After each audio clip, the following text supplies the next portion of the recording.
RJD नेता तेजस्वी यादव ने बिहार के सीएम नीतीश कुमार पर जोरदार पलटवार किया है।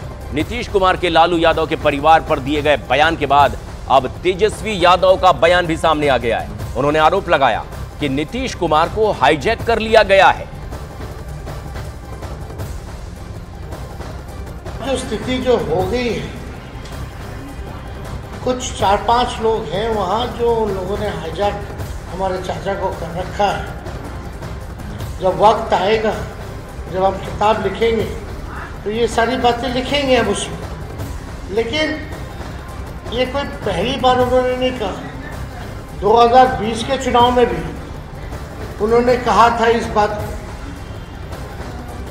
अब हमको लगता है कि हम तो बस उनकी चिंता ही कर सकते हैं कि जहाँ रहें स्वस्थ रहें, अच्छे से रहें, खुश रहें।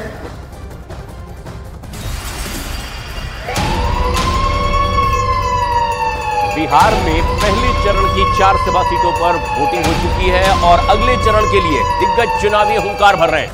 लेकिन इस चुनावी समर में उन शब्दों का भी इस्तेमाल हो रहा है जो राजनीतिक नहीं बल्कि व्यक्तिगत हैं। और बिहार के सीएम नीतीश कुमार भी अपने एक ऐसे ही बयान के बाद अब लगातार चर्चा में है।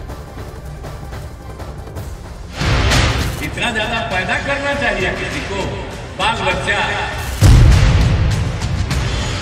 व्यक्तिगत बातें बोलने से क्या बिहार के लोगों को फायदा हो?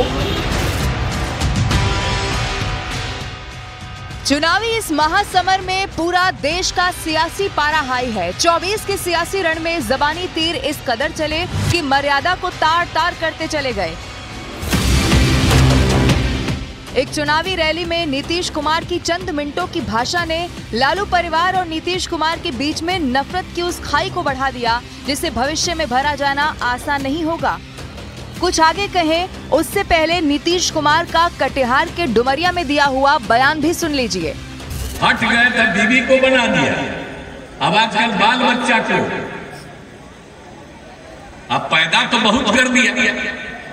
इतना ज्यादा पैदा करना चाहिए किसी को, बाल बच्चा, लेकिन उतना किया। बिहार की 40 लोकसभा सीटों पर विजय का परचम लहराने का बीजेपी दावा कर रही है।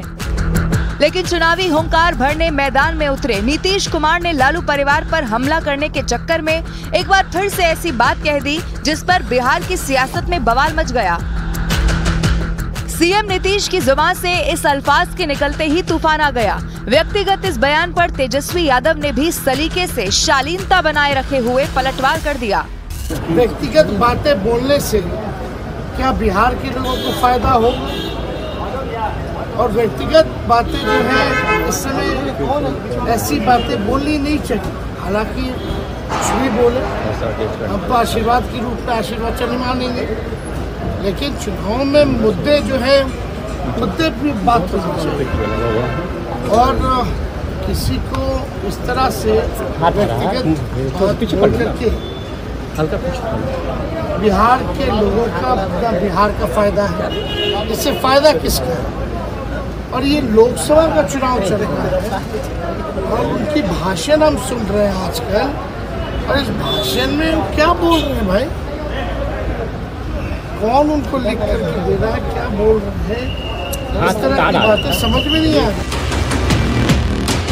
नीतीश कुमार के बयान पर बवाल मचना लाजमी है। इस बयान को लेकर लालू यादव की बेटी मीसा भारती ने चाचा नीतीश से आखिर ये पूछ ही लिया कि इस बयान के मायने क्या हैं और इतने अरसे के बाद इस बयान का मकसद क्या है।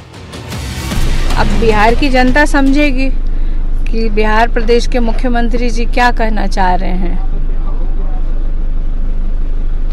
मतलब जिनके बच्चे क्या कहना चाह रहे हैं हम समझ नहीं पा रहे हैं। जब हमारे साथ थे तो उनको नहीं पता था, क्या कहें हम उनको। एक तरह से परिवारवाद पर हमला किया उन्होंने। अब मोदी जी बंद कर दिए हैं तो चाचा जी शुरू किए हैं परिवारवाद पे बोलना।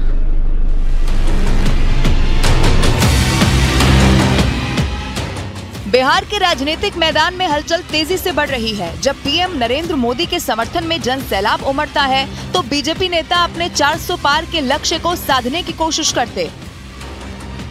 लेकिन सीएम नीतीश कुमार के एक बयान पर सारे अथक प्रयास जमींदोज हो जाते। इससे पहले बिहार के डिप्टी सीएम सम्राट चौधरी ने भी रोहिणी आचार्य के लालू यादव को किडनी देने पर तंज कसा था और उसे राजनीति से जोड़ दिया था। पश्चिम बंगाल से लेकर बिहार तक और यूपी से लेकर मध्य प्रदेश तक राजनेताओं के एक दूसरे पर आरोप लगाते हुए तस्वीर नजर आ रही है, जिसे आज तक सियासी मैदान में देखा न गया हो। चुनावी समर में पहले चरण का मतदान हो चुका है। कई दिग्गजों की किस्मत ईवीएम में कैद हो चुकी है, लेकिन जबानी तीर और आरोप लगने की पतवार अभी भी थम नहीं रही।